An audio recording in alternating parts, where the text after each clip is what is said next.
ಇದರಿಂದ ನನಗೆ ಇದರಿಂದ ನನಗೆ ಏನಾಗ್ತದೆ ಅಂದ್ರೆ ನನ್ನಲ್ಲಿರ್ತಕ್ಕಂಥ ಅಜ್ಞಾನ ನಶಿಸಿ ಹೋಗ್ತದೆ. ಸಂಸಾರದಲ್ಲಿ ಇರ್ತೀನಿ, ಇಲ್ದಂಗೆ ಇರ್ತೀನಿ. ಏನ್ ಬಂತು ಜಡ ಭರತ ಯಾವ ರೀತಿ ಇದ್ನ ಅಂದ್ರೆ, ಯಾರು ಏನ್ ಮಾಡ್ತಾರ ಅವರೆಲ್ಲ ಪರಮಾತ್ಮ ಅಧೀನರಿದ್ದಾರ ಅಂತ ಹೇಳ್ಬಿಡ್ತಾರ. ತಕ್ಕಂತ ಕಳ್ಳರ ಜೊತೆಗೆ ಹೋಗ್ತಾನ, ಸ್ನಾನ ಮಾಡಿಸ್ತಾರ, ಓಣ್ಯರಾಗಿಸ್ತಾರ, ಅಲ್ಲಿ ಕಡಿ ಅಂತಾರ, ಕಡಿ ತಲೆ ಬಕ್ ಅಂತಾರ, ಬಕ್ತಾನ. ಇನ್ನು ಹೊಡಿಬೇಕಂದ್ರ ಆ ದುರ್ಗೆ ವಾಪಸ್ ಬಂದ. ಹಂಗ ನನಗೆ ದುರ್ಗಾ ಅನುಭವ ಆಗ್ಬೇಕು. ಜ್ಞಾನ ಅಂದ್ರೆ ಆ ದುರ್ಗೆ ಅಷ್ಟು ಸುಲಭವಾಗಿ ಏನಪ್ಪ ನಮ್ಗ ದುರ್ಗಾ ಏನಪ್ಪ ಸಂಕರ್ಷಣ ರೂಪಿ ಪರಮಾತ್ಮ ನಮ್ಗೆ ಅನುಗ್ರಹ ಮಾಡಂಗಿಲ್ಲ. ನಾವೇನಾಗಿವಿ, ಈಗ ನಾವು ಮಾಡಿದ್ದೇ ದೊಡ್ಡ ಸಾಧನ.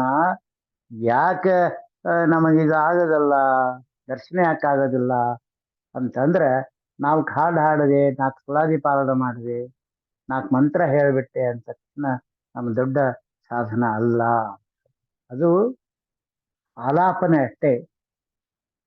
ರಾಗ ಸಂಯೋಜನೆ ಮಾಡ್ಕೊಳ್ಳಕ್ಕೆ ಆಲಾಪನೆ ಮಾಡ್ತಾರೆ. ಆ ಓ ಆ ಅಹಮನ್ನ ಅಹಮನ್ನ ಅಹಮನ್ನಂ ಅಹಮನ್ನಾದೋ ಅಹಮನ್ನಾದ ಅಂತೇಳಿ ಅನ್ನ ಸಪ್ತದ ಬರ್ತಕ್ಕಿಂತ ಪೂರ್ವದ ಆ ಯಾವುದು ಈ ಆಲಾಪನೆಯಿಂದ ರಾಗ ಸಂಯೋಜನೆ ಆಗ್ತದೆ. ಅದ್ರಂಗೆ ನಾನು ಈ ಮಂತ್ರ ತಂತ್ರ ಜಪ ಯಜ್ಞ ಇವೆಲ್ಲ ಮಾಡ್ತೇನೆ. ಇದು ಸಾಧನಕ್ಕೆ ಆಲಾಪಿದ್ದಂಗೆ. ಇದು ನನಗೆ ಅಪರೋಕ್ಷ ಕೊಡೋದಿಲ್ಲ, ಕೊಡ್ಲಕ್ಕೆ ಹಾದಿ ಅಷ್ಟೆ. ಅಪರೋಕ್ಷಗಳಿಗೆ ಹೋಗ್ಲಿಕ್ಕೆ ಹಾದಿ, ಪರಮಾತ್ಮ ಕಾಣ್ಲಕ್ಕೆ ಹಾದಿ. ಪರಮಾತ್ಮ ಕಾಣೋದಂದ್ರೆ ಜ್ಞಾನಾಖ್ಯ ಖಡ್ಗಚ್ಚಿಕೊಂಡು ಹೋಗ್ಬೇಕು ನಾವು. ಶಂಖ ಚಕ್ರ ಗದಾ ಪದ್ಮಧಾರಿಯಾಗಿ ಪರಮಾತ್ಮ ನೋಡ್ತೀನಿ ಅಂತ ಏನ್ ನಾವು ಅನ್ಕೋತೀವಲ್ಲ, ಅದು ಅಲ್ಲ. ಅದು ಏನಪ್ಪ ಅಂದ್ರೆ ವಿಷಯ ರೂಪ ಅಂತ. ಜ್ಞಾನದಿಂದ ಪರಮಾತ್ಮನ ಚಿಂತನೆ ಮಾಡಬೇಕು. ಇದು ವಿಜಯಪ್ರಭುಗಳು ಹಾಕಿಕೊಟ್ಟದ್ದು ಏನಂದ್ರ, ಹಸ್ತ ಸುಳಾದಿ, ಪಾದ ಸುಳಾದಿ, ಕಟಿ ಸುಳಾದಿ, ಜಿಂಗೆ ಸುಳಾದಿ, ಉದರ ಸುಳಾದಿ, ಎಷ್ಟು ಮಾಡಿದ್ದಾರೆ ಶ್ರೀಕೃಷ್ಣಂದು. ಏನಪ್ಪ ಶ್ರೀನಿವಾಸ ದೇವರು 19 ಸುಳಾದಿ ವಿಶೇಷವಾಗಿ ಈ ಚಕ್ರಾಬ್ಜ ಮಂಡಲದ ವಿಸ್ತಾರ ಚಿಂತನೆಗೆ ಏನಪ್ಪ ಅಂದ್ರೆ 19 ಸುಳಾದಿಗಳನ್ನ ಬರೆದಾರೆ. ಯಾರು ವಿಜಯರಾಯ ಸಾಧನಾ ಭಾಗದ ತೆಗಿರಿ ಗೊತ್ತಾಗ್ತದೆ ನಿಮ್ಗೆ ಮಾತನ್ನು. ಅದಂತೆ ಶ್ರೀನಿವಾಸ ದೇವರ ಮಹಿಮಾ ಸುಳಾದಿ ಅಂತ ಮಾಡ. ಇವ್ ಯಾಕಂದ್ರ ಅವ್ರ ಅದ್ ನೋಡಿದ್ದ ಬರೀತಾರಲ್ಲ. ಅದಕ್ಕೆ ಶಬ್ದ ಗೋಚರಮ್ಮ ವಿಜಯ ವಿಠಲ್ ವಲಿಬಾ ಅಂತ ಅಂತೀವಲ್ಲವು. ಯಾವ ಇದು ಈ ಹೊರಗಿನ ಶಬ್ದದ ರೂಪ ಚಿಂತನೆ ನನಗೆ 100% ಗೊತ್ತಾಗಬೇಕು. ಅಕ್ಷರಾಭಿಮಾನ ದೇವತೆ ಉಪಾಸನೆ ನನ್ಗೆ ಬರ್ಬೇಕು. ಹೊರಗಡೆ ಶಬ್ದ ನನ್ ಗೋಚರ ಆಯ್ತು ಅಂದ್ರೆ ಒಳಗ ಗೋಚರ ನಮ್ಮ ವಿಜಯ ವಿಠಲ ಒಳಗಿದ್ದಾನೆ, ಹೊರಗೆ ಶಬ್ದವ. ಆ ಶಬ್ದಗಳು ನನಗೆ ಒಳಗೆ ಬರಬೇಕು. ಪಂಚಭೂತಗಳ ಏನು ಅವದಲ್ಲ, ಪಂಚಭೂತ ಶರೀರ ಆಗಿದೆ. ಆ ಒಂದೊಂದು ಭೂತಗಳು ಹೊರಗಡೆ ಯಾವ ಕರ್ಮವನ್ನ ಮಾಡ್ತವ, ಯಾವ ಉಪಾಸನೆಯನ್ನ ಮಾಡ್ತವ ಅಂತ ನನ್ ಗೋಚರ ಆಗ್ಬೇಕು. ಅವಾಗ ನನ್ನ ದೇಹದಲ್ಲಿರ್ತಕ್ಕಂಥ ಪಂಚಭೂತಗಳು ಯಾವ ಕರ್ಮವನ್ನ ಮಾಡ್ತವ, ಅದು ಎಲ್ಲೆಲ್ಲಿ ಯಾವ ರೀತಿಯಿಂದ ನನ್ನ ಕ್ರಿಯೆಯನ್ನು ಮಾಡಿಕೊಡ್ತಾರೆ ನನಗೆ. ಏನಪ್ಪ ಅನಂತರ ವಾಯುದೇವರು ಈ ಒಂದು ಉಪಾಸನೆಗೆ ಈ ಹೆಂಗೆ ಶ್ವಾಸಕ್ರಿಯೆ ಮಾಡ್ತಾರ, ಒಂದೊಂದು ದಳಕ್ಕೆ ಏನಪ್ಪ ಅಂದ್ರೆ ಎಷ್ಟು ಶ್ವಾಸಕ್ರಿಯೆ ಮಾಡ್ತಾರೆ ಒಳಗಡೆ. ಅಲ್ಲಿ ದಳಕ್ಕಿರ್ತಕ್ಕಂಥ ಅಕ್ಷರಗಳು ಎಲ್ಲೆಲ್ಲಿ ಬರ್ತವೆ, ಯಾವ ಬರ್ತವೆ ಅಂತ ನಮ್ಮ ಇದಕ್ಕೆ ಹಾಕ್ತಕ್ಕಂಥ ಗೊತ್ತಾಗ್ತದೆ. ಅಲ್ಲಿ ಎಷ್ಟು ಸಾವಿರ ವಾಯುದೇವರ ಹಂಸರಾಮ ಪರಮಾತ್ಮ ಚಿಂತನೆ ಆಯ್ತು ಅಂತ.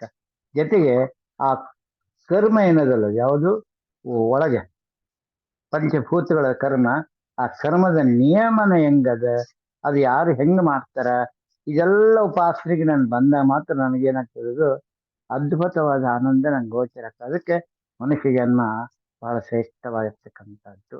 ಈ ಮನುಷ್ಯನು ಬಂದಾಗ ಏನಾಗ್ತದ, ನಮ್ಗೆ ಬರೇ ಭೋಗನ ಮಾಡ್ಕೊಂಡು ಹೋಗ್ಬಿಟ್ಟೆ ಜೀವನ ಅಂದ್ರೆ ಅದೇ ತ್ರಿವರ್ಗ ಅಂತ ಹೇಳ್ತಾರೆ. ಧರ್ಮ ಅರ್ಥ ಕಾಮ, ಮೋಕ್ಷ ಇಲ್ಲ. ಇದು ಚಂಡಾಮರ್ಕರ್ ಸ್ಕೂಲ್ದಾಗ ಹೇಳ್ಕೊಡ್ತಕ್ಕಂಥದ್ದು ಏನದು, ತ್ರಿವರ್ಗ ಹೇಳೋ ಚತುರ್ವರ್ಗ ಬೇಡ ಅಂತ ಹೇಳ್ತಾರೆ. ತ್ರಿವರ್ಗ ಯಾವುದು? ಧರ್ಮಾರ್ಥ ಕಾಮ, ಇಷ್ಟೇ, ಮೋಕ್ಷ ಇಲ್ಲ.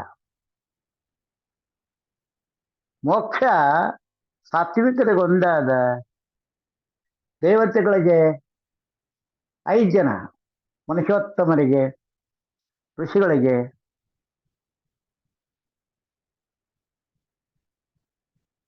ಕಿನ್ನರಿಗೆ, ತಂಬುರರಿಗೆ, ನಾರರಿಗೆ, ದೇವತೆಗಳಿಗೆ ಮತ್ತೆ ಪಿತೃದೇವತೆಗಳಿಗೆ, ಈ ರೀತಿ 5 ಜನರಿಗೆ ಮಾತ್ರ ಏನಪ್ಪ ಅಂದ್ರೆ ಆ ಮುಕ್ತಿ ಸಾಮ್ರಾಜ್ಯಕ್ಕೆ ಹೋಗ್ಲಿಕ್ಕೆ ಅಧಿಕಾರ ಕೊಟ್ಟ ಪರಮಾತ್ಮ.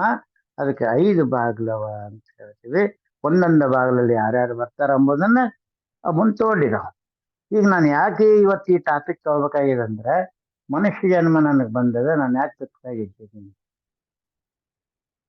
ಈಗ ನನ್ನ ಗಂಡ ನಾನು ಬಿಟ್ಟು ಜಲ್ದಿ ಮುಂದೆ ಹೋಗ್ಬಿಡ್ತಾನ, ಇಲ್ಲ ಹೆಂಡತಿ ಮುಂದೆ ಹೋಗ್ತಾಳ, ಇಲ್ಲ ಮಕ್ಕಳು ಮುಂದೆ ಹೋಗ್ತಾವ, ಇಲ್ಲ ಮಕ್ಕಳು ಆ ಕಡೆ ಹಂಗ ಇದಾಗ್ತವ, ಇಲ್ಲ ಗಂಡ ದುಃಖ ಕೊಡ್ತಾನ, ಇಲ್ಲ ಹೆಂಡತಿ ದುಃಖ ಕೊಡ್ತಾವ, ಮಗನಿಂದ ದುಃಖ ಬರ್ತದೆ.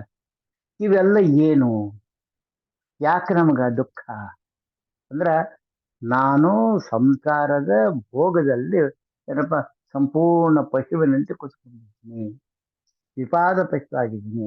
ಪರಮಾತ್ಮ ಅಂತಃಕರಣದಿಂದ ಈ ಎಲ್ಲ ಗುಣಗಳನ್ನ ತೋರಿಸಿ ನನಗೆ ಅಲ್ಲಿಂದ ಬಿಡಿಸಿ ಕರ್ಕೊಂಡ್ಬರ್ತಾನೆ. ಹೀಗೆ ಅಸ್ವತಂತ್ರ ಎಂಬ ಜ್ಞಾನ ಕೊಡಬೇಕಾದ ಅದು ಎಂತ ಆ ರೀತಿ ಕೊಡ್ತಾನೆ. ನಾನು ಅಸ್ವತಂತ್ರ ಅಂತ ನನಗೆ ಗೊತ್ತಾಯ್ತು ಪರಮಾತ್ಮ ಕರುಣೆಯಿಂದ ಅಂದ್ರೆ, ನಾನು ನೋಡ್ರಿ ಸ್ವಾಮಿ ಅಲ್ಲಿ ಆ ರೀತಿ ವ್ಯಾಪಾರ ಮಾಡ್ಲಿಕ್ಕೆ ಹತ್ಯಾನ ಅಂತ ಆ ಅನುಸಂಧಾನ ಮಾಡ್ಕೊಂಡು ಸುಮ್ಮನೆ ಆಗ್ತೀವಿ ಹೊರತು, ಅದು ಬಿಟ್ಟು ಬರಲ್ಲವ್ರಿಗೂ ಆದ್ರೆ ಎಷ್ಟು ತಡ್ಕೋತಿನಿಂದ ದುಃಖ ತಡ್ಕೊಳಕ್ ಆಗೋದಿಲ್ಲ. ಅದಕ್ಕೆ ಆ ರೀತಿ ನಾವು ಚಿಂತನೆ ಏನಪ್ಪ ಅಂದ್ರೆ ಮಾಡ್ಲಿಕ್ಕೆ ಪ್ರಯತ್ನ ಪಡಬೇಕು. ಪ್ರಯತ್ನ ಪಡಿಸ್ತಾನೆ ಪರಮಾತ್ಮ. ಅದಕ್ಕೆ ಜ್ಞಾನ ಅಜ್ಞಾನ ಬಂಧ ಮೋಕ್ಷ ಅಂತ ಬರ್ತದೆ. ಸೃಷ್ಟಿ ಸ್ಥಿತಿ ಲಯ ನಿಯಮ, ಜ್ಞಾನ ಅಜ್ಞಾನ ಬಂಧ ಮೋಕ್ಷ, ಇವು 3 ಓಂಕಾರ ಶಬ್ದಗಳು ಬರ್ತವೆ ಇದ್ರೊಳಗೆ, ಅಕ್ಷರಗಳು ಬರೋದು. ಉಮ ಅಂತ, ನಾದ ಬಿಂದು ಘೋಷ ಶಾಂತ ಶಾಂತ ಅಂತ ಬೇರೆ ಬರ್ತವ. ಅದು ನನ್ನ ಒಳಗಿನ ಉಪಾಸನೆಗೆ ಅನುಕೂಲ ಆಗ್ತದೆ. ಇನ್ನು ಹೊರಗಿನ ಉಪಾಸನೆಗೆ ಏನಪ್ಪ ಅಂದ್ರೆ ಮಗ ಮಾಡಿದ ಪರಮಾತ್ಮ ಇಂದ್ರಿಯದೊಳಗೆ ಅಂತಂದ್ರೆ ಅತಿ ಶಾಂತ ರೂಪದಿಂದ ಚಿಂತನೆ ಮಾಡ್ಕೊಂಡು ಹೋಗ್ತಾನ. ಅವಾಗ ಪರಮಾತ್ಮ ನನ್ನೊಳಗೆ ಇದ್ದಾತ ನನಗೆ ದರ್ಶನಕ್ಕೆ ಅನುಕೂಲ ಮಾಡಿಕೊಡ್ತಾರೆ. ಆ ದರ್ಶನ ಯಾವುದು ಏನಪ್ಪ ಅಂದ್ರೆ ಬುದ್ಧಿ ಕೊಡ್ತಾನೆ. ಪ್ರತಿ ಇಂದ್ರಿಯ ಕರ್ಮಗಳೆಲ್ಲವೂ ಬುದ್ಧಿಗೆ ಹೋಗಿ ಆ ಮನಸ್ಸಿಗೆ ಬಂದ ಕರ್ಮಗಳೆಲ್ಲವೂ ಬುದ್ಧಿಗೂ ಅಲ್ಲಿಂದ ಆರ್ಡರ್ ಆಗ್ತದೆ. ಅದು ಎಂಥ ಆರ್ಡರ್ ಆಗ್ತದೆ ಅಂದ್ರೆ ಪರಮಾತ್ಮ ಪರವಾಗಿರ್ತಕ್ಕಂಥದ್ದು. ಈಗ ಒಂದು ಉದಾಹರಣೆ ಹೇಳ್ಬೇಕಂತ ಅಂದ್ರೆ, ಈ ಕ್ಯಾರೆಟ್ ಇರ್ತದೆ, ಕ್ಯಾರೆಟ್ ಗಜ್ಜಿರಿ ಇರ್ತದೆ, ನುಗ್ಗೆಕಾಯಿ ಉದ್ದಕ್ಕಿರ್ತದೆ, ಪೊಳ್ಳಕಾಯಿ ಇರ್ತದೆ. ಈ ಕ್ಯಾರೆಟು, ಕೋಸು, ನುಗ್ಗೆಕಾಯಿ ಇವು ಹರಿಗೆ ನೈವೇದ್ಯಕ್ಕೆ ಬರೋದಿಲ್ಲ. ಈ ಗಜ್ಜಿರಿ, ಪಡ್ಲಕಾಯಿ, ಸೌತೆಕಾಯಿ, ತೊಂಡೆಕಾಯಿ ಇವು ಏನಪ್ಪ ಅಂದ್ರೆ ನೈವೇದ್ಯಕ್ಕೆ ಬರ್ತದೆ. ಆದ್ರೆ ಇವು ಎಲ್ಲ ರುಚಿ ಇರ್ತಾವ, ಇವು ಸ್ವಲ್ಪ ರುಚಿ ಕಡಿಮೆ ಇರ್ತಾವ. ಇದು ವಿಶೇಷ. ಅದಕ್ಕೆ ಏನ್ ಮಾಡ್ತೀವಿ, ಇದ್ರೊಳಗೆ ಕಲಿಯುಗದಲ್ಲ, ಇಲ್ಲ ರಜೋದೊಳಗೆ ದೈತ್ಯರು ಕೂತ್ಕೊಂಡು, ರಜೋಭಿಮಾನಿ ದೈತ್ಯರು ಅಂತ ಕೂತ್ಕೊಂಡು ನಮಗೆ ಅದ್ರ ರುಚಿನ ತೋರಿಸ್ತಾ ಹೋಗ್ತಾರ. ನಾವು ಆ ಕಡೆನ ಹೋಗ್ತೀವಿ. ಆ ಕಡೆ ಹೋಗ್ಲಾರ್ದಂಗ ಈ ಕಡೆ ಬರಬೇಕಂತ ಉಪನಯನ ಅಂತಾರ. ಅಂದ್ರೆ ಉಪ ಅಂದ್ರೆ ಸಮೀಪ, ನಯನ ಅಂದ್ರೆ ಕಣ್ಣು. ಎಂಥ ಕಣ್ಣು ಅಂದ್ರೆ ಸಮೀಪ ದೃಷ್ಟಿಯಿಂದ ನೋಡ್ತಕ್ಕಂಥ ಜ್ಞಾನ ನನಗೆ 2ನೇ ಹುಟ್ಟಿ ಬರ್ತದೆ ಹೊರತು ಮೊದಲೇ ಹುಟ್ಟಿ ಬರೋದಿಲ್ಲ. ದ್ವಿಜ ಅಂತಾರೆ. ಜ ಅಂದ್ರೆ ಹುಟ್ಟು. ನನಗೆ ಅದು ಎಷ್ಟೊತ್ತಿಗೆ ಬರೋದು. ಈಗ ನನಗೆ ಯಾವ ಯಾವಾಗ ಜ್ಞಾನ ಬರ್ತದೆ ಅದು ದ್ವಿಜ. ಹಲ್ಲಿಗೆ ದ್ವಿಜ ಅಂತಾರೆ, ಜ್ಞಾನಕ್ಕೂ ದ್ವಿಜ ಅಂತಾರೆ. ಹಲ್ಲು ಪಶುವಿಗೆ ಹುಟ್ಟುತ್ತವ, ಮನುಷ್ಯಗೆ ಹುಟ್ಟುತ್ತವ, ಬಿದ್ದ ಹುಟ್ಟಿ ಬರ್ತಾವ. ಆದ್ರೆ ಜ್ಞಾನ ಮನುಷ್ಯನಿಗೆ ಮಾತ್ರ ಹುಟ್ಟಿ ಬರ್ತದೆ. ಅದು ದ್ವಿಜ ಅಂದ್ರೆ ಬ್ರಾಹ್ಮಣ, ಉಪನಯನ ಅಂತ ಅಂದ್ರೆ ಪರಮಾತ್ಮನ ಗುಣಗಳನ್ನ ಕಾಣ್ಲಕ್ಕ ಆ ಕ್ರಿಯೆ ನನಗೆ ಗೊತ್ತಾಗ್ತದೆ. ಆ ರೀತಿ ನಾವು ಈ ಜೀವನದ ಮುಖ್ಯ ಸಂದೇಶ ಯಾಕೆ ಇವತ್ತು ತಪ್ಪು ಆ ಕಡೆ ಹೋಗ್ಲಾಗ ಈ ಕಡೆ ಕರ್ಕೊಂಬರ್ಬೇಕಂದ್ರೆ, ಪ್ರತಿದಿನ ನಾವು ಪಾಠ ಕೇಳ್ತಾ ಕೇಳ್ತಾ ಹೋಗ್ತೀವಿ, ನನಗೆ ಅರ್ಥ ಆಗಿಲ್ಲ ಅನ್ನೋದಲ್ಲ, ನಾನು ಯಾವ ರೀತಿ ಇದ್ರೊಳಗೆ ವಿಂಗಲ್ ಆಗಿ ಈ ಚಿಂತನೆ ಹರಿಕಥಾಂಸಾರದ ಚಿಂತನೆ ಒಳಗೆ, ಈ ಚಕ್ರಾಜ್ಯ ಮಂಡಲದ ಚಿಂತನೆ ಒಳಗೆ, ಹರಿಪರವಾಗಿರ್ತಕ್ಕಂಥ ಅನೇಕ ದಾಸರ ಗ್ರಂಥೊಳಗೆ ನಾನು ಎಷ್ಟನೇ ಮೆಟ್ಲಾಗಿದ್ದೆ ಅಂತ ಆತ್ಮಾವಲೋಕನೆ ಮಾಡ್ಕೊಳತಕ್ಕಂಥ ಒಂದು ವಿಚಾರ. ಅಂದ್ರ ಶ್ರವಣ, ಮನನ, ಧ್ಯಾನ, ನಿಧಿಯಾಸ ಅಂತ ಅಂತೀವಲ್ಲ, ಸ್ಟೆಪ್ ಬೈ ಸ್ಟೆಪ್ ಶ್ರವಣ ಮಾಡಿದ್ದೀವಿ ಇಷ್ಟನ್ನ. ಅದ್ರ ಬಗ್ಗೆ ಮನನ, ನಾನು ಇಂಥದ್ದು, ಯಾಕಂದ್ರೆ ಇಲ್ಲಿ ಜೀವ ಭೇದ, ಇಷ್ಟು ಜನ ನಾವು ಕುತ್ಕೊಂಡವಲ್ಲ, ಎಲ್ಲರೂ ಭೇದ ಇದ್ದೀವಿ ನಾವು. ಜೀವ ಭೇದದ, ರೂಪ ಭೇದದ, ಗುಣ ಭೇದದ, ಕ್ರಿಯಾ ಭೇದದ, ಅಪೇಕ್ಷೆ ಭೇದದ, ಶಬ್ದಗಳು ನಾನು ಒಂದೇ ನುಡಿದ್ರು ಅನಂತ ಶಬ್ದಗಳಾಗಿ ಏನಪ್ಪ ಅಂದ್ರೆ ಪರಿವರ್ತನೆ ಆಗ್ತವೆ. ಅನಂತ ರೂಪಗಳಾಗಿ ಏನಪ್ಪ ಅಂದ್ರೆ ಹೊರಗಡೆ ಬರ್ತಾವ. ಇದು ಯಾವ ರೀತಿ ನಮಗ ಚಿಂತನೆ ಬರ್ತಂದ್ರೆ, ಇಲ್ಲಿ ಅನೇಕ ಜನ ಬೇರೆ ಬೇರೆ ಜನ ಜೀವರಾಗಿದ್ದಾಗ ಅವರವರ ಗುಣ ಪ್ರಭಾವ ಪ್ರಕಾರ ಅವರ ಗುಣ ಏನು ಪರಮಾತ್ಮ ಗುಣ ಇದೆ, ಆ ಗುಣ ಅವರಲ್ಲಿ ಕ್ರಿಯೆ ಮಾಡ್ತಾ ಇರ್ತದೆ. ಅದಕ್ಕೆ ಅನಂತ ರೂಪೋಪಾಸನೆ ಅಂತ ಹೇಳ್ತಾರೆ ಇದ್ರೊಳಗೆ. ರೂಪ ಅನಂತ, ಅನಂತ ರೂಪ ಗೊತ್ತಾಗ್ತವ, ಅನಂತ ಗುಣಗಳು ಗೊತ್ತಾಗ್ತವ. ಆ ಗುಣಗಳ ಜ್ಞಾನ, ಆ ಜ್ಞಾನ ಗೊತ್ತಾಗ್ತಂದ್ರೆ ನನಗೆ ಅದು ರೂಪ ಗೊತ್ತಾಗ್ತದೆ. ಶಬ್ದ ಏನಪ್ಪ ಅಂದ್ರೆ ಸ್ಪರ್ಶ, ರೂಪ, ಆಪ್, ರೂಪ ಅಂತ ಹೇಳಿ ಶಬ್ದ, ಸ್ಪರ್ಶ, ರೂಪ ಅಂತ ಮೂರು ಬರ್ತದೆ. ಒಂದು ಇಂದ್ರಿಯ ಕರ್ಮ, ಆಕಾಶ, ನೀರು ಮತ್ತೆ ಅಗ್ನಿ, ಈ ಮೂರು ಏನಪ್ಪ ಅಂದ್ರೆ ಶಬ್ದ ಮತ್ತೆ ಆಕಾಶ, ವಾಯು, ಅಗ್ನಿ, ಮೂರು. ಸ್ಪರ್ಶಕ್ಕೆ ಏನಪ್ಪ ವಾಯು ಹಾಕ್ತಾರೆ, ಅಗ್ನಿಗೆ ರೂಪ ಬರ್ತದೆ. ಆಕಾಶ, ವಾಯು, ಅಗ್ನಿ ಮೂರು ತತ್ವಗಳು ನಮ್ಮ ಜ್ಞಾನೇಂದ್ರಿಗೆ ವಿಶೇಷವಾಗಿರ್ತಕ್ಕಂಥ ಕ್ರಿಯೆ ಮಾಡ್ತವೆ. ಒಂದು ಶಬ್ದ ಬಂತು ಅಂದ್ರೆ ಆ ತಕ್ಕಂಗೆ ನನಗೆ ಸ್ಪರ್ಶ ಶ್ರವಣಕ್ಕಾಗ್ತದೆ, ಕಿವಿಗಾಗ್ತದೆ, ಅದು ಯಾವ ಗುಣದಿಂದ ಹೊಂದದ ಅಂತ ಗೊತ್ತಾಗ್ತದೆ. ಅದರಂತೆ ರೂಪ ನನಗೆ ಕಣ್ಣಿಗೆ ಬರ್ತಾ ಇದೆ, ಮನಸ್ಸಿಗೆ ಬರ್ತಾ ಇದೆ. ಅದು ಸನ್ನೆಯಿಂದ ಆಗ್ಬೋದು, ಸೂಚನೆಯಿಂದ, ರೂಪದಿಂದ ಹೇಳ್ಬೋದು. ಅವ್ರ ಕೈಲಿ ಈ ತೊಂಬ ಅಂತ ಹೇಳ್ತಾರೆ, ಕಣ್ಣಾಗ ಕೂಡ ಅಂತ ಹೇಳ್ತಾರೆ. ಅದು ಕ್ರಿಯೆ ಮಾಡ್ತೀವಿ ನಾವು. ಅದು ಆಜ್ಞೆ. ಆ ಸ್ಪರ್ಶ ಅಲ್ಲಿ ಹಸ್ತದಿಂದ ತೋರಿಸಿದ್ದನ್ನ ಕಣ್ಣಿಗೆ ರೂಪ ಗೊತ್ತಾಗ್ತದೆ, ಸ್ಪರ್ಶ ಆಗ್ತದೆ. ಅದು ಬುದ್ಧಿಗೆ ಹೋಗಿ ಯಾವ್ರು ಕೂಡು ಅಂತ ಹೇಳ್ತಾರೆ, ಕೂಡು ಅಂತ ಹೇಳ್ತಾರೆ. ಈ ರೀತಿ ಜ್ಞಾನಾಕ್ಷೆ ಖಡ್ಗವನ್ನ ತಗೊಳಕ್ಕೆ ಬ್ರಾಹ್ಮಣ ಜನ್ಮ. ಇಲ್ಲೇ ನೀವು ಯಾವ ರೀತಿ ಇದ್ದೀರಿ, ನಿಮ್ಮ ವಯಸ್ಸೇರು, ನಿಮ್ಮ ಇವತ್ತಿನ ಚರಿತ್ರೆ ಹೆಂಗದ, ನೀವು ಹೆಂಗಿದ್ದೀರಂತಲ್ಲ, ಅದು ಪರಮಾತ್ಮ ಇಟ್ಟಂಗಿರ್ತೀವಿ ನಾವು. ಪರಮಾತ್ಮ ನನಗೆ ಹಿಂಗಿಟ್ಟು ನೋಡ್ಬೇಕಂತ ಅಪೇಕ್ಷೆ ಇತ್ತು, ಸಂತೋಷ, ಅಷ್ಟೇ ಏನಪ್ಪ. ಹೆಂಗ ಅನುಸಂಧಾನ ಅಂದ್ರೆ, ನನ್ನ ಬಾಯಾಗ ಹಲ್ಲು ಬಿದ್ದೋಗ್ಬಿಟ್ಟು ವೈರಿಂಗ್ ಮಾಡ್ತಾ ಇದ್ದೆ ನಾನು. ಒಂದ್ ಸ್ವಲ್ಪ ದಿನ ಆದ್ಮೇಲೆ ಬಿಟ್ಟು ಅಡಿಕೆ ಸ್ವಲ್ಪ ತಿಂತಿದ್ದೆ ರೂಢ ಅಂತ, ಅದು ಒಂದ್ ಹಲ್ಲು ಬಿತ್ತು. ಉಳಿತಿವೆಲ್ಲ ಅದು ವೈರ್ ಹಾಕಿ ಜಗ್ಗಿ ಏನಾಗ್ಬಿಡುತ್ತಪ್ಪ ಅಂದ್ರೆ ಬಾಯಿನ ಪುಳು ಅಂತೆಲ್ಲ 6 ತಿಂಗಳು, 3 ತಿಂಗಳು, 2, 1, 3, 4 ತಿಂಗಳಿಗೆ 5 ಹಲ್ಲು ಉಳಿದಾವ. ನನ್ನ ಮೊಮ್ಮಗ ಹೇಳ್ತಾಳ, ತಾತ 5 ಟೀತ್ ಅದ, ಏನ್ ಬ್ರಷ್ ಮಾಡಕೋತೀಯ ಅಂತ. ಹಾಕ್ಸ್ಬೋದಾಯ್ತು, ಸ್ವಾಮಿ ಅನುಗ್ರಹದಿಂದ ಇಡೀ ಬಾಯಿ ತುಂಬ ಹಲ್ಲು ಹಾಕ್ಸ್ಬೋದಾಯ್ತು. ಅದ್ ನನಗೇನು ಫ್ಲಾಶ್ ಆಯ್ತಂದ್ರೆ, ಪರಮಾತ್ಮ ಕೊಟ್ಟ ಹಲ್ಲು ಮೊದ್ಲು ಈಗ ಆತ ತೆಗೆದನ. ಅಕಸ್ಮಾತ್ ನನ್ಗೆ ಮುಂದೆ ಜನ್ಮ ಯಾವ್ದಾದ್ರು ಹಲ್ಲಿಲ್ಲ ಜನ್ಮ ಬರೋದಿತ್ತಂದ್ರೆ ಅದು ಇದೇ ಜನ್ಮದಾಗ ಕಳಿಬೋದಾಗಿತ್ತಲ್ಲ ಪರಮಾತ್ಮ, ಅದಕ್ಕೆ ತೆಗೆದಾನೇನು ಅಂತ ಒಂದು ಜ್ಞಾನ ಕೊಟ್ಟು ಅವತ್ತು ತೀರ್ಮಾನ ಮಾಡ್ಕೊಂಡೆ, ನಾನು ಹಲ್ಲು ಸಟ್ಟು ಹಾಕ್ಬಾರ್ದು. ಆ ಒಂದು ಜನ್ಮ ಇದೇ ಜನ್ಮ ಕಳ್ಕೊಂಬಿಡ್ರಿ ಮುಂದೆ ಬರ. ಇದು ಮನುಷ್ಯ ಜನ್ಮದಲ್ಲಿ ಬರ್ತಕ್ಕಂಥ ರೂಪ. ಮಾನವ ಜನ್ಮಕ್ಕೆ ಬ್ರಾಹ್ಮಣ ಜನ್ಮ ಬಂದಾಗ, ಯಾಕಂದ್ರೆ ಬ್ರಾಹ್ಮಣರಿಗೆ ಪರಮಾತ್ಮ ದಾನ ಹೆಚ್ಚಿಕೊಟ್ಟಿರ್ತಾನ. ಅವರಿಗೆ ಈ ಲೌಕಿಕ ಇದು ಕಡಿಮೆ ಇರ್ತದೆ, ಕೆಲಸ ಬರೀ ಆಜ್ಞೆ ಮಾಡ್ತಿರ್ತಾರೆ, ಕೆಲಸ ಮಾಡಿಸ್ತಿರ್ತಾರೆ. ಇನ್ನೊಬ್ಬರ ಕಡೆಯಿಂದ ಮಾಡಿಸ್ಕೊಂತ ಕಾರ್ಯ ಇರ್ತದೆ ಹೊರತು ಅವ್ರು ತಾವು ಸತ ಶೂದ್ರಾದಿಗಳಿಗೆ ಕೆಲಸ ಮಾಡ್ಲಿಕ್ಕೆ ಆಗೋದಿಲ್ಲ. ನಾನು ಅದೇ ಕೆಲಸ ಶೂದ್ರ ಕೆಲಸ ಮಾಡಕ್ಕೆ ಗೊತ್ತಂದ್ರೆ ಪರಮಾತ್ಮ ಅಂತಾನೆ ಇವನು ಇನ್ನು ಶೂದ್ರ ಜನ್ಮದಲ್ಲಿ ಬಹಳ ಅಪೇಕ್ಷಿಸಿದ ಅಂತ ಹೇಳ್ತೀನಿ. ಬರೀ ರಕ್ಷಣೆ ಮಾಡಿ ರೊಕ್ಕ ತಗೊಂಡೆ, ಮೂಲೆ ಇಟ್ಟೆ, ಅಲ್ಲಿಟ್ಟೆ, ಇಲ್ಲಿಟ್ಟೆ ತಗೊಂಡೆ, ಏನಪ್ಪಾ ಅಂದ್ರೆ ಆ ಸಾಮಾನು ಎತ್ತಿಟ್ಟೆ, ಈ ಸಾಮಾನು ಎತ್ತಿಟ್ಟೆ, ಮನೆ ಸಾಮಾನು ಜರ ಅದ್ ಮಾಡ್ತಿದ್ದೆ.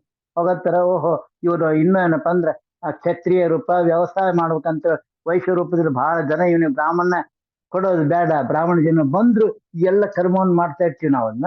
ಅವಾಗಂತಾರೆ ಇನ್ನು ಮುಂದೆ ಇನ್ನೊಂದು ಶಬ್ದ ನೀವೆಲ್ಲ ಅನುಭವಿಸ್ಲಂತೆ ಬಿಟ್ಟು ಬಿಡ್ತಾರೆ.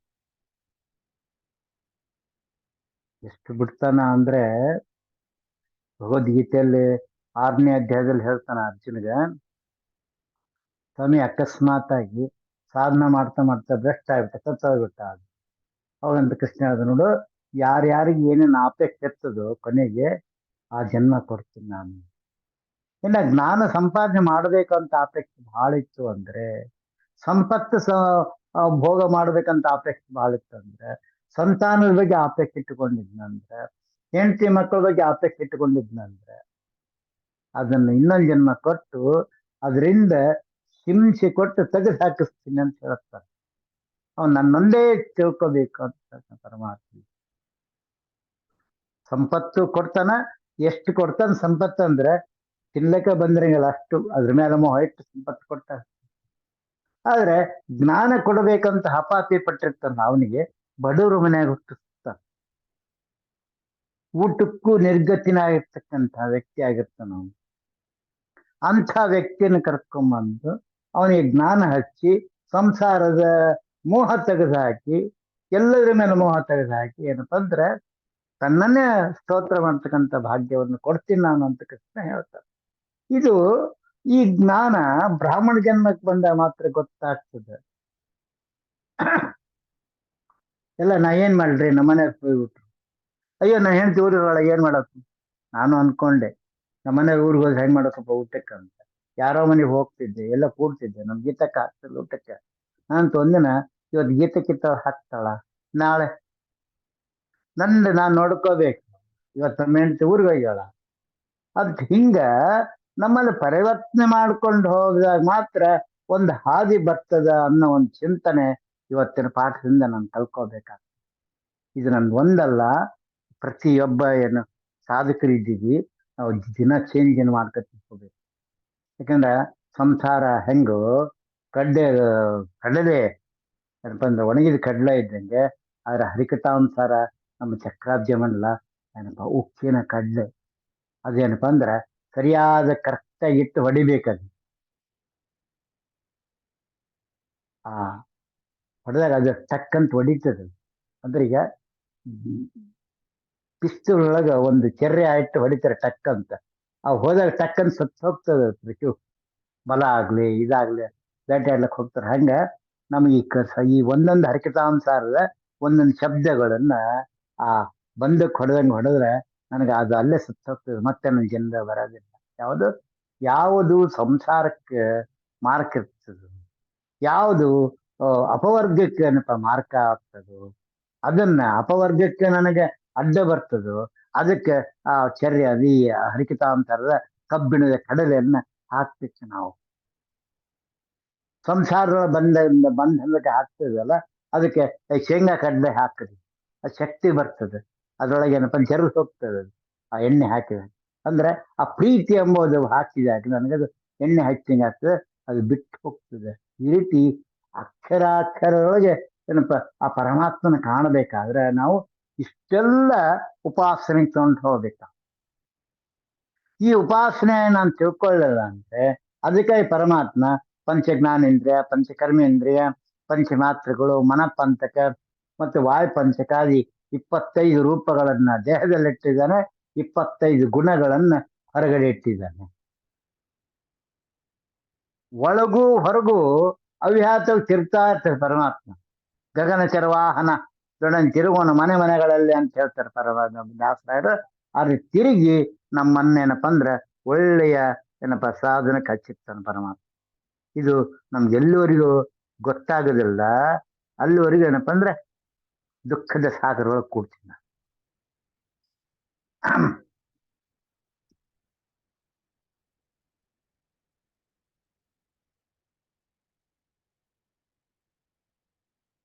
ರಾಘವೇಂದ್ರ, ಇದಕ್ಕಾಗಿ ಸಾಧಕನಾದಂಥ ವ್ಯಕ್ತಿ ಏಕಾಗ್ರತೆ ಅಂದ್ರೆ ಏನಂದ್ರ, ಎಲ್ಲಿಂದ ಏಕಾಗ್ರತೆ ಬರ್ತಂದ್ರೆ, ನಾನು ಯಾವ ಧ್ಯಾನಕ್ಕೆ ಕೂಡ್ಬೇಕಂತ ಹೇಳ್ತಂದ ಧ್ಯಾನಕ್ಕೆ ಕುತ್ಕೊಂಡಾಗ ಇವೆಲ್ಲ ಉಪಾಸನೆ ಮಾಡಕಲ್ಕ ಚಕ್ರಾರ್ಜುನದ ಆ ಮೊದಲೇ ಆಕಾರ, ಎರಡನೇ ಆಕಾರ, ಮೂರನೇ ಆಕಾರ, ಏಳನೇ ಆಕಾರ ಧ್ಯಾನ ಪ್ರಕ್ರಿಯೆ ಬರಲ್ಲಿವರೆಗೂ ಏನಪ್ಪ ಅಂತ ಚಿಂತನೆ ಮಾಡಬೇಕಾದ್ರೆ ಮೊದಲು ನಾನು ಯಾವ ಕರ್ಮವನ್ನು ಮಾಡ್ಲಕತ್ತೀನಿ ಅದ್ರ ಕಡೆ ಗಮನ ಇಟ್ಕೊಬೇಕು. ಇದು ಧ್ಯಾನಕ್ಕೆ ಮೂಲ ರೂಪ. ಇವಾಗ ಅನ್ನಕ್ಕಿಟ್ಟಿನಿ ನಾನು, ಅನ್ನದ ಕಡೆ ಧ್ಯಾನ ಎಲ್ಲ ಕೆಲಸ ಮಾಡ್ಬೇಕು. ಅನ್ನ ಮಾಡೋಕೆ ಅನ್ನಕ್ಕೆ ಇಷ್ಟು ಅಕ್ಕಿ ಹಾಕ್ಬೇಕು, ಇಷ್ಟು ನೀರು ಹಾಕ್ಬೇಕಂತ ಹೆಂಗೆ ಇಟ್ಕೋತೀವೋ, ಆ ಸಾರು ಮಾಡೋಕಂದ್ರೆ ಏನೇನು ಹಾಕ್ಬೇಕಂತ ಇಟ್ಕೊಳ್ತೀವೋ ಅದ್ರ ಕಡೆ ಧ್ಯಾನ ಇಟ್ಕೊ. ಧ್ಯಾನ ಇಟ್ಕೊಂಡು ನೀನು ಅದ್ ಮಾಡು, ರುಚಿ ಆಗ್ತದೆ. ಅದಕ್ಕೆ ಅನನ್ಯ ಚಿಂತೆಯಂತೋ ಮಾಂ ಯೋಜನಾ ಪರ್ಯೋಪಾಸೆ ತೇಷಾಂ ಸತಯುಕ್ತಾನಂ ಯೋಗಕ್ಷೇಮಂ ಸತತವಾಗಿ ನೀನು ಜೀವಿ ಮಾಡ್ತಕ್ಕಂಥ ಪ್ರತಿ ಕರ್ಮದಲ್ಲಿ ಪರಮಾತ್ಮನ ಈ ಗುಣಗಳನ್ನು ತಗೋ, ಈ ರೂಪಗಳನ್ನು ತಗೋ. ನೀನು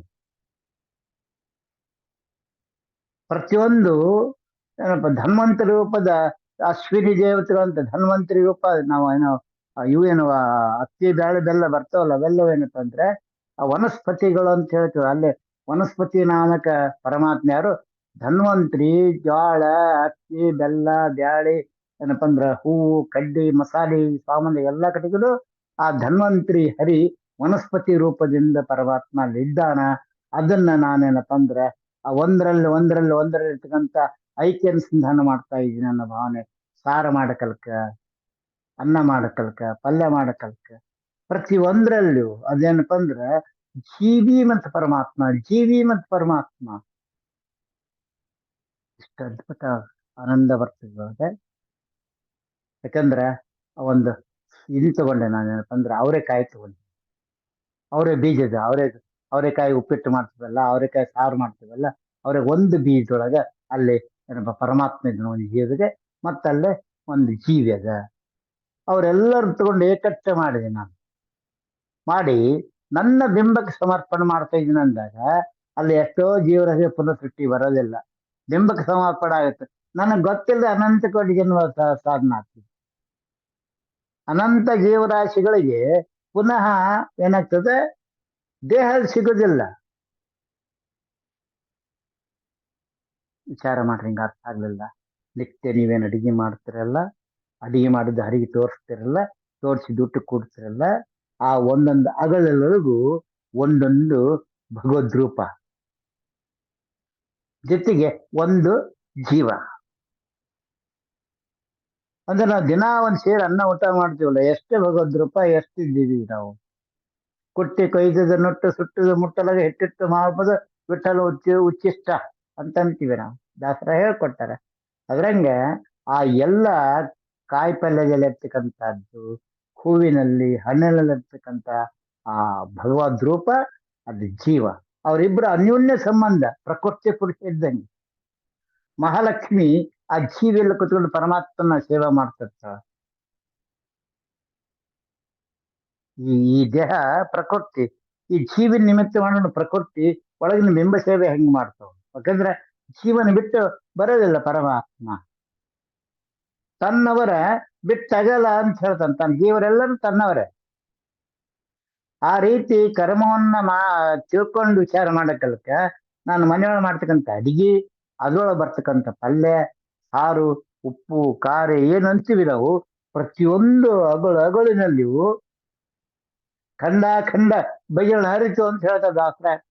ಖಂಡ ಮತ್ತು ಅಖಂಡ ರೂಪದಿಂದ, ಖಂಡ ರೂಪ ಒಂದು ಅಗಳಲ್ಲಿ ರೂಪ, ಅಖಂಡ ರೂಪ ಇಡೀ ತಾಪ್ತೆಯಲ್ಲಿ ರೂಪ ಪೂರ.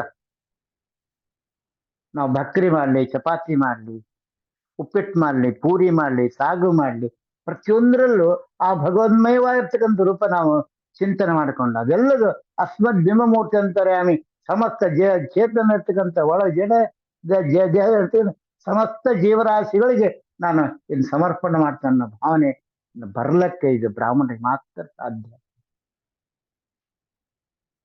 ಇದಕ್ಕೆ ಮಡಿ ಬೇಕಾಗಿಲ್ಲ. ಇದರಿಂದ ಏನಾಗ್ತದೆ ಲಾಭ ಅಂದ್ರೆ ಅಷ್ಟು ಜೀವರಾಶಿಗಳಿಗೆ ಪುನರ್ಜನ್ಮ ಮಾಡಲಿಲ್ಲ, ಇನ್ನೊಂದು ಜನ್ಮ ಕೊಡ್ಸಲಿಲ್ಲ, ಅದು ಇಲ್ಲೇ ಲಯ ಆಯ್ತು. ಆ ಬಿಂಬ ಸ್ವೀಕಾರ ಮಾಡಿಬಿಟ್ಟ ಅದನ್ನೆಲ್ಲ. ಬಿಂಬ ಸ್ವೀಕಾರ ಮಾಡಲಾರ್ದ ಅನ್ನ ಇನ್ನೊಂದು ಜನ್ಮಕ್ಕೆ ಹಾದಿ ಆಗ್ತದೆ ಜೀವಿಗೆ. ಬಿಂಬ ಸ್ವೀಕಾರ ಮಾಡುವ ಅನ್ನ ಬಿಟ್ಟು ಹೋಗ್ತದೆ. ಆ ಲಿಂಗ ಶರೀರ ಶಾಸ್ತ್ರದಿಂದ ಮತ್ತೆ ಹೊರಗೆ ಮೇಲೆ ಹೋಗ್ಬಿಡ್ತದೆ. ಶಾಸ್ತ್ರದಿಂದ ಕಣ್ಣು ಮೂಗು ಕಿವಿಯಿಂದ ಆ ಜೀವ ಮತ್ತೆ ಹೊರಗಡೆ ಹೋಗ್ಬಿಡ್ತದೆ. ಅದು ಮತ್ತೆ ಬೇಲೆ ಏನಪ್ಪಾ ಅಂದ್ರೆ ಮುಕ್ತಿಗೆ ಹೋಗ್ಬೋದು, ಇನ್ನೊಂದು ಜನ್ಮ ತಗೊಂಡು ಹೋಗೋದು, ಏನಾದ್ರು ಮಾಡೋದು. ಎಷ್ಟು ಪುಣ್ಯ ಸಂಪಾದನೆ ಮಾಡ್ತೀವಿ ನೀವು. ಈ ಪುಣ್ಯದಿಂದ ಪರಮಾತ್ಮ ಇವನ್ನೆಲ್ಲ ಲೆಕ್ಕ ಹಾಕ್ತಾನ. ಬರೇ ಊಟ ಅಲ್ಲ, ಭೋಜನ ಯಜ್ಞ ಅಲ್ಲ. ಆ ಭೋಜನ ಯಜ್ಞ ಅಂದ್ರೇನು, ಆ ಎಲ್ಲ ಜೀವರಾಶಿಗಳನ್ನ ಹರಿಗೆ ಸಮರ್ಪಣೆ ಮಾಡಿದೆ ಗುರುತ ಅಂತ ಹಾಕ್ತಿವಿ. ತುಪ್ಪ ಹಾಕ್ತಿವಿ, ಅಲ್ಲಿ ಎಳ್ಳು ಹಾಕ್ತಿವಿ, ನಾವು ಕಟ್ಟಿಗೆ ಹಾಕ್ತಿವಿ, ನಾವು ಅನ್ನ ಹಾಕ್ತಿವಿ, ನಾವು ಯಜ್ಞ. ಈ ಎಲ್ಲ ಏನ್ ಹಾಕ್ತಿವಲ್ಲ, ಇದು ಆ ಜಡ ಅಗ್ನಿಗೆ ಇಲ್ಲ ಚೇತನಾಗ್ನಿ ಒಳಗೆ ಕುತ್ಕೊಂಡಾಗ ನಾನು ಮಾಡುವಂತ ಪ್ರತಿಯೊಂದು ಅಡಿಗೆ ಒಳಗೆ ಅದ್ಭುತ ರುಚಿಕಟ್ಟಾಗಿತ್ತು ಅಂತ ಅದನ್ನ ಹರಿನಿಂಗ್ ಸಮರ್ಪಣೆ, ಹರಿನಿಂಗ್ ಸಮರ್ಪಣೆ, ಹರಿನಿಂಗ್ ಸಮರ್ಪಣೆ ಅಂತ ಹಾಕಿದಂಗೆಲ್ಲ ಆ ಎಲ್ಲ ಸುಶೀಲ ಶ್ರೀ ಹರಿಯ ನಮ ಸುಶೀಲ ಸಂಪನ್ನಾತ್ಮನಿದೆ ಅದರೊಳಗೆ ಆ ಎಲ್ಲ ಜೀವರಾಶಿಗಳಂತ ಮುಕ್ತಿಯನ್ನು ಕೊಡ್ತಾನೆ ಪರಮಾತ್ಮ. ಅಂದ್ರೆ ಮುಕ್ತಿ ಅಂದ್ರೆ ಈ ಜನ್ಮದಿಂದ ಮುಕ್ತಿ ಕೊಟ್ಟು ಮುಂದೆ ಉತ್ತಮ ಗುಣವನ್ನು, ಯಾಕಂದ್ರೆ ಉತ್ತಮರ ಕೈಯಿಂದ ಒಳಗ ದೇಹಕ್ಕೆ ಹೋಗುತ್ತೆ. ಇದಕ್ಕೆ ಗೋಪಾಲರಾವ್ ಮಾತು ಹೇಳ್ತಾರೆ, ನಾನು ಯಾವ ಕೋಳಿ ಆಗಿದ್ದೇನೋ, ಯಾವ ಸಾಧಕನ ಮನೆ ಮುಂದೆ, ಋಷಿಗಳ ಮನೆ ಮುಂದೆ ಬಿದ್ದಂತ ಅನ್ನ ಆಗಲು ತಿನ್ನಿದ್ನೇನೋ, ನಾನು ಇವತ್ತು ಬ್ರಾಹ್ಮಣ ಜನ್ಮ ಬಂದ ಅನ್ಸ್ತಾರೆ. ಪುರಂದರರಾಯರ ಮುಂದೆ ಆ ಋಷಿಗಳ ಮನೆ ನೀರಿನಲ್ಲಿ ಬಿದ್ದು ಉಳ್ಳಾಡ್ಬೇಕು ನನಗೆ ಈ ದೇಹ ಕೊಟ್ಟಾರ ಅಂತ ಹೇಳ್ತಾರೆ. ಅಂದ್ರೆ ಸಾಧಕರು ಎಷ್ಟು ಉತ್ತಮರಿದ್ದಾರೆ, ಯಾವ ರೀತಿ ಇನ್ನೊಬ್ಬರಿಗೆ ಉದ್ಧಾರವನ್ನು ಮಾಡ್ತಾರ. ಭಗವದ್ಗೀತೆಯಲ್ಲಿ ಬರ್ತದೆ ಪದ್ಮ ಪುರಾಣದೊಳಗೆ ಏನಪ್ಪ 3ನೇ ಅಧ್ಯಾಯದ ಉಪಾಸನೆ ಬರ್ತದೆ. ಅದ್ರೊಳಗೆ ಗಂಡನ ದಿನ ಜಗ್ಗಿ ಜಗಳಾಡ್ತಿರ್ತಾರೆ. ಜಗಳ ಆಡಿದ್ಮೇಲೆ ಅವರು ಪುನಃ ಏನಪ್ಪ ಇಲಿ ಬೇಕಾಗಿ ಬರ್ತಾರೆ, ನಾಯಿ ಬೇಕಾಗಿ ಹುಟ್ಟಿ ಬರ್ತಾರ. ಆ ಜನ್ಮ ಮಾಡ್ತಾವ, ಈಕಿ ನನ್ನ ಹಿಂದೆ ಬಡ್ಕೊಂಡಾಳ, ಈಕಿ ನಾನು ಬಡ್ಕೊಳ ಅಂತ ಅವು ಒಂದಕ್ಕೊಂದು ಅಡ್ಸ್ಕೊಂಡು ಹೊಡಿಯೋತ್ ಓಡೋಗ್ತವೆ. ಯಾವಾಗ ಅಯ್ಯೋ ಸಾಧಕರ ಮನಿ ನೀರು ಹರಿದಿರ್ತದೆ, ಸ್ನಾನ ಮಾಡಿದ ದಿನ ಆ ರಾಧೆ ಬೀಳ್ತದೆ, ಆಯ್ತು ನೋಡಿ ಸಾಕು ಇಷ್ಟ ಯಾಕ. ಆ ಸ್ಪರ್ಶದಿಂದ ಅದ್ರ ಮೇಲೆ ಮೋಹ ಹೋಗ್ಬಿಡ್ತದೆ. ಆ ನಾಯಿ ಕಡಿಬೇಕಂತ ಬಂದಿದ್ದು ಅದು ಸಹಿತ ಏನಪ್ಪಾ ಅಂದ್ರೆ ಕೈ ಬಿಟ್ಟು ಬಿಡ್ತದೆ. ನಡಿ ನಿನ್ ದೈವ, ನಾನು ಇನ್ನೂ ಆ ಮೋಹ ಇಟ್ಕೊಂಡೆ, ಅದಕ್ಕೆ ಕಿತ್ತು ಬಂದ ನಿನಗೆ, ನೀನ್ ಯಾರೋ ನಾನು ಯಾರೋ ಅನ್ನೋ ತತ್ವವನ್ನ ಆ ಬ್ರಾಹ್ಮಣ ದೇಹದ ಮೇಲೆ ಇರ್ತಕ್ಕಂಥ ನೀರು ಏನಪ್ಪಾ ಪ್ರಾಣಿ ಕೊಟ್ಟು ಉದ್ಧಾರ ಮಾಡ್ದ. ಅಷ್ಟು ಮನುಷ್ಯ ಜನ್ಮ, ಬ್ರಾಹ್ಮಣ ಅಂದ್ರೆ ಜ್ಞಾನ ಇರ್ತಂತ ಶರೀರ, ಪರೋಪಕಾರಾರ್ಥ ಇದಂ ಶರೀರಮ್ಮ ಅಂತೇಳಿ ಉತ್ತಮ ಗತಿಯನ್ನ ನನ್ ತಂದು ಕೊಡ್ತಕ್ಕಂಥ ಜೀವರಾಶಿನ. ಬರೇ ಊಟದ್ದೇ ಇಷ್ಟ ಆಗ್ತದೆ ಅಂದ್ಮೇಲೆ ಇನ್ನ ಆ ನೀರು ಕುಡಿದಾಗ ಒಳಗೆ ಅಷ್ಟು ಜನರಿಗೆ ನೀರನ್ನು ನಾನು ಕೊಡ್ತಾ ಇದ್ದೀನಿ. ನಾನು ಕೊಡಬೇಡ, ಕೃಷ್ಣಗೆ ಸಮರ್ಪಣೆ ಮಾಡು, ಒಳಗೆ ಬಿಂಬಕ್ಕೆ ಸಮರ್ಪಣೆ ಮಾಡು. ಹರಿಬಿಂಬ ಆಗಲ್ಲ, ಒಳಗಿನ ಸ್ಥೂಲ ಬಿಂಬ. ಅದು ತಗೊಂಡು ಇಡೀ 16 ಕೈಗಳಿಂದ, ನಾನು ಒಂದ್ ಕೈಲಿಂದ ಕೊಟ್ರೆ ಪರಮಾತ್ಮ 16 ಕೈಗಳಿಂದ ಸ್ತ್ರೀ ಪುರುಷರು ಏನಪ್ಪಾ ಅಂದ್ರೆ 16 32 ಇಂಟು 1000 32,000 ಸ್ತ್ರೀ ಪುರುಷರಿಗೆ ಏನಪ್ಪ ದಂಪತಿಗಳಿಗೆ ಈ ದೇಹದೊಳಗೆ ಏನ್ ಮಾಡ್ತಾನ ನರಸಿಂಹ ಊಟಕ್ಕೆ ಹಾಕ್ತಾನ ಎಲ್ಲರಿಗೂ. ಆ ಪಾಯಸ, ಪಲ್ಯ, ಕಡುಬು ನಾನು ಕೊಟ್ಟಿದ್ದು ಒಂದೇ, ಅನಂತ ರೂಪಗಳಿಂದ ಅವರೆಲ್ಲರೂ ಬಳಸ್ತಾ ಇದ್ದಾರೆ. ಆ ನೋಡೋ ಭಾಗ್ಯ ಸಹಿತ ನಮಗ್ ಕೊಡ್ತಾನ ಪರಮಾತ್ಮ. ನೀನು ಭಕ್ತಿಯಿಂದ ಕೊಡ್ತಕ್ಕಂಥ ಕ್ರಿಯೆ. ಇದನ್ನ ಹೆಂಗೆ ನಾನು ದಿನ ಅನುಸಂಧಾನ ಮಾಡ್ಕೋತೀನಿ, ಹಂಗಂಗ ಈ ಚಕ್ರಾಬ್ಜ ಮಾಡ ಒಂದೊಂದು ಚಕ್ರ ಒಂದೊಂದು ಹಲ್ಲು ತೆಗಿತಾ ಹೋಗ್ತಾನೆ ಪರಮಾತ್ಮ. ನನಗೆ ಒಳಗೆ ಇಳಿತಾ ಹೋಗ್ತೀನಿ ನಾನು. 26 ಏನಪ್ಪಾ ಹೇಳಿದ್ನಲ್ಲ, ಯಾವ್ದು ಆವರ್ಕಗಳು. ಅದರಲ್ಲಿ ಒಂದೊಂದು ಆವರ್ಕ ಒಂದೊಂದು ಹೋದಾಗ ಕೊನೆಗೆ ಏನಪ್ಪ ಅಂದ್ರೆ ಅಂತ ಏನವ ಅರ್ಧಗರ್ಭ ಏನವ ಆನಂದಾಯನಮ ಅಂತ ಬರ್ತದಪ್ಪ. ಆ ರೂಪ ನಾನು ನೋಡ್ಬೇಕು, ಆ ರೂಪ ನಾನು ನೋಡ್ಲಿಕ್ಕೆ ಅಧಿಕಾರ ಇದ್ದೀನಿ ಅಂತ ಹೇಳಿ ಏನಪ್ಪ ಅಂದ್ರೆ ಚಿಂತನೆಗೆ ತಂದ ಮಾತ್ರ ಸಾಧ್ಯ ಆಗ್ತದೆ. ಅದಕ್ಕೆ ನಾವು ಏನಪ್ಪ ಅಂದ್ರೆ ಪರಮಾತ್ಮನ ಮಹಿಮೆಯನ್ನು ಕೊಂಡಾಡ್ಲಿಕ್ಕೆ ಈ ದೇಹ ಉತ್ತಮದ, ನಾನು ನಾನು ಹಂಗಾದೀನಿ, ನಾನು ಹಿಂಗಿದ್ದೀನಿ, ನಾ ಅಲ್ಲಿ ಕೂತ್ಕೊಂಡೀನಿ, ನಾ ಇಲ್ಲಿ ಕೂತ್ಕೊಂಡೀನಿ, ಅದು ಮಾಡ್ತೀನಿ ಅಂತ ಅಲ್ಲ. ನೀ ಹೆಂಗ್ ಕೂತ್ಕೊಂಡೀಯ ಪರಮಾತ್ಮ ಹಂಗ ಇದ್ದಾನಂತ ತಿಳ್ಕೊ.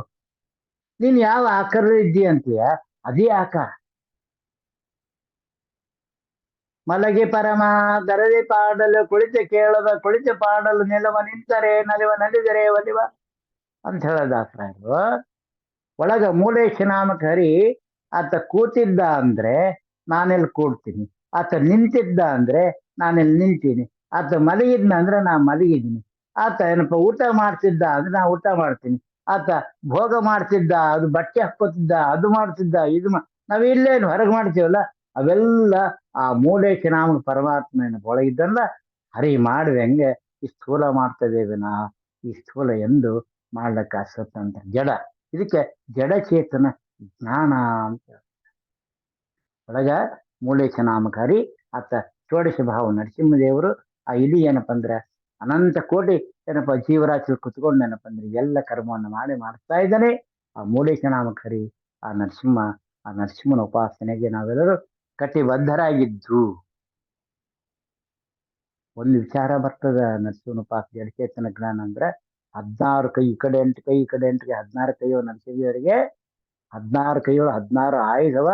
ಆದ್ರೂ ಆ ಜಡಚೇತನ ಜ್ಞಾನ ಅಂತ ಏನ್ ಹೇಳ್ತೀವಲ್ಲ, ಜಡ ಉಗುರು ಅದು ಚೇತನದ.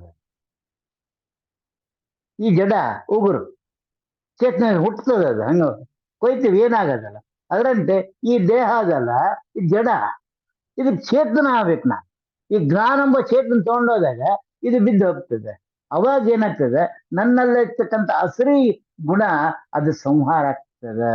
ಇದು ನರಸಿಂಹ ಮತ್ತು ಹಿರಣ್ಯಾಕ್ಷ ಮತ್ತು ಪ್ರಹ್ಲಾದನ ಉಪಾಸನೆ ಮೂಲ ರಹಸ್ಯ. ದೇಹ ಜಡ, ಅಲ್ಲೇ ಚೇತನ ಬಂತು, ಜ್ಞಾನಕ್ಕೆ ಚೇತನ ಒಳಗೆ ಬಂತಂದ್ರೆ ನನ್ನ ದೇಹದಲ್ಲಿರ್ತಕ್ಕಂಥ ಅಸರಿ ಗುಣ ಏನದ ಮೋಹ ಅದಲ್ಲ, ಅದು ಆ ಮೋಹ ಏನಾಗ್ತದೆ ಕಟ್ಟಾಗ್ತದೆ. ಆ ಚೇತನದ ಏನಪ್ಪ ಇದರಿಂದ ಆ ಹರಿದು ಹಾಕ್ತಾನೆ ಪರಮಾತ್ಮ, ಆ ಉದರದಿಂದ ಹೊಂಟು ಹೋಗ್ತದೆ. ಆ ಪ್ರಹ್ಲಾದಂತೆ ಆ ಜೀವ ಭಕ್ತ ಆಗ್ತಾನೆ. ಆ ಪ್ರಹ್ಲಾದ ನೋಡ್ತಾನ ಈ ಜಡ ಜಡ ಜಡಚೇತನ ಜ್ಞಾನ ಇಲ್ಲದಂದ್ರೆ ಅಪವರ್ಗ ಬಿಟ್ಟು ತ್ರಿವರ್ಗವನ್ನು ಇಟ್ಕೊಂಡಂತೆ ಹೆಣ್ಣು ಕಶ್ಯಪು ಏನಪ್ಪ ಸಾವಾಗ್ತಾನ. ಪ್ರತಿಯೊಬ್ಬರು ಪರವಂತ ಮಕ್ಕಳು ಅನ್ನೋ ಚಿಂತನನ್ನ ಆತನ ತಡೆ ಮೇಲೆ ಹಾಕಿ ಆ ಹೊಟ್ಟೆನ ಹೀರ್ತಾನ. ಇದು ಅಥವಾ ಮತ್ತೆ ಕೈ ಹಾಕಿ ನನ್ನ ಮಗು ಇದ್ದಾನೇನೋ ಅಂತ ಸುರಲ್ಲೂ ಏನಪ್ಪ ಭಗವದ್ಭಕ್ತ ಇರ್ತಾರ, ಸುರಲ್ಲೂ ದೈತ್ಯರಿರ್ತಾರ. ಇದೆರಡೂ ವಿಚಾರ. ಯಾಕಂದ್ರೆ ಆ ಆ ಯಾರು ನಮ್ಮ ಅದಿತಿ ಮಕ್ಕಳು 7 ರೂಪ ಆಗ್ತವ. ಅವ್ 49 ಹಸರೇ ಇಲ್ಲ. ಅದು ಎಲ್ಲ ದೇವತೆಗಳು ಏನಪ್ಪಾ ಅಂದ್ರೆ ನನ್ನ ಮಕ್ಕಳನ್ನ ಹಾಳು ಮಾಡ್ತಾರ. ಆ ಮಗನ್ನ ಏನಪ್ಪ ದೇವತೆಗಳನ್ನ ಕಟ್ಟಿ ಹಾಕ್ತಕ್ಕಂಥ ಮಗನ್ ಹುಟ್ಟಬೇಕಂತಂದಾಗ ಅಲ್ಲಿ ಅದೇ ಕಶ್ಯಪರ ಮಗ ಹೆಂಡತಿ, ಆ ದೈತ್ಯರ ಹೆಂಡತಿ ಏನಪ್ಪ ಅಂದ್ರೆ ಸಾಧನೆ ಮಾಡ್ತಾರ. ಅವಾಗ ಇಂದ್ರ ಒಳಗೆ ಹೋಗಿ 7 ಏಟ ಹೋಗ್ತಾನೆ. ಒಂದ್ ಏಟ ಹತ್ತನ 7 ಭಾಗ ಆಗ್ತವ. ಅಪ್ಪ ಅಣ್ಣ ನೀ ನನ್ನ ಕೊಲ್ಲಬೇಡ ಅಂತ ಒಂದೊಂದು ಮತ್ತೆ 49 ಅವರೇ ಅಸುರರ ಹೊಟ್ಟೆಯೊಳಗೆ ಸುರರ್ ಹುಟ್ಟಿರ್ತಾರೆ 49 ಮಂದಿ. ಅವ ಏನಪ್ಪ ಆ ಪವರ್ಗದಲ್ಲಿ ಭೇದ ನಾವು ಅರ್ಥಕೊಳ್ಬೇಕು. ಪರಮಾತ್ಮನ ಮಹಿಮೆಯನ್ನು ಕೊಂಡಾಡ್ಲಿಕ್ಕೆ ನಾವು ಈ ಉತ್ತಮ ಶರೀರ ಸಾಕ್ಷಿಯಾಗಿದೆ. ಇದನ್ನ ನಾವೇನಪ್ಪ ಅಂದ್ರೆ ಅಲ್ಪತನಕ್ಕೆ ಹೋಗದೆ ಪ್ರತಿ ಕರ್ಮನು ಹರಿ ಆಜ್ಞೆಯಿಂದ ಆಗ್ತದ ಅಂತ ತಿಳ್ಕೊಂಡು ಇನ್ನ ಪರಮಾತ್ಮ ಬೇಡಕೋ, ಸ್ವಾಮಿ ನಿನ್ನ ಕಾಣೋ ಭಾಗ್ಯ ಕೊಡು, ಇದ್ರೊಳಗೆ ನಿನ್ನ ರೂಪ ಲೀಲೆ ಕೊಂಡಾಡ್ತಕ್ಕಂಥ ಭಾಗ್ಯವನ್ನು ಕೊಡುವ, ಇದನ್ನೇ ಬೇಡುವೆ ನಿನಗೆ ಅಂತೇಳಿ ಏನಪ್ಪ ಅಂದ್ರೆ ತಿಳ್ಕೊಂಡು ವಿಚಾರವನ್ನು ಮಾಡಿ ಎಲ್ಲ ಕರ್ಮವನ್ನು ಹರಿ ಸಮರ್ಪಣೆ ಮಾಡೋಣ ಅಂತ ಹೇಳ್ತಾ ಇವತ್ತನ ಈ 4 ಮಾತುಗಳನ್ನ ಭೀಮಮೂರ್ತಿ ಅಂತಾರೆ ಪಿತಾಪತಿ ಶ್ರೀ ಮೂಲ ರಾಮಚಂದ್ರ ಸಮರ್ಪಣ ಮಾಡೋಣ. ಭಾರತೀಯ ರಮಣ ಮುಖ್ಯಪಾನ ಶ್ರೀ ಕೃಷ್ಣಾರ್ಪಣ. ಹರೇ ನಮಃ, ಹರೇ ನಮಃ, ಹರೇ ನಮಃ.